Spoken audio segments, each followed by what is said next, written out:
Make sure to disconnect the power and to remove the battery before changing an LCD panel. Remove 6 screw covers from the bezel.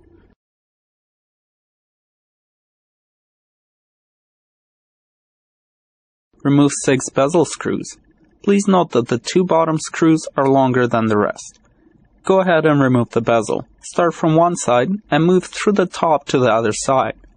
This bezel has 2 hinge covers on the bottom, which you can easily snap out if you open the screen wide and use a pick or a small screwdriver like so.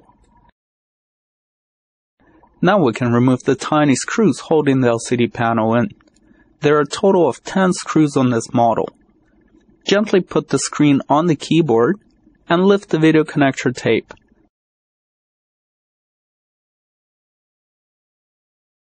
Then disconnect the video connector. Set the video cable aside. Discard the old panel. Place a cloth or a paper towel on the keyboard if the replacement screen does not have any protective film on it. Carefully put the new panel on the keyboard and reconnect the video cable. Make sure to line up the connectors perfectly and don't apply too much force. Video connectors are extremely fragile. Secure the connection with tape.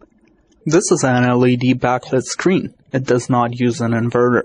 Your screen might have an extra connector, which has to be plugged in. LED and CCFL screens are not interchangeable. Lift the screen, minding the protective film tabs, and snap it into the frame. Remove the protective film. Secure the LCD panel with 10 tiny screws. Then replace the bezel.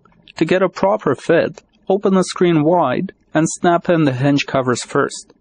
Then move along the sides to the top.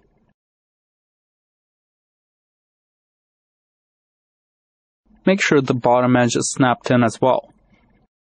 Replace the bezel screws. 2 longer ones go on the bottom.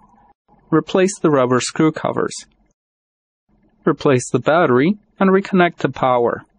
At this point, you can test out the new screen by booting the laptop up. Once the startup graphics appear, you will know that the screen has been properly installed, and you're done.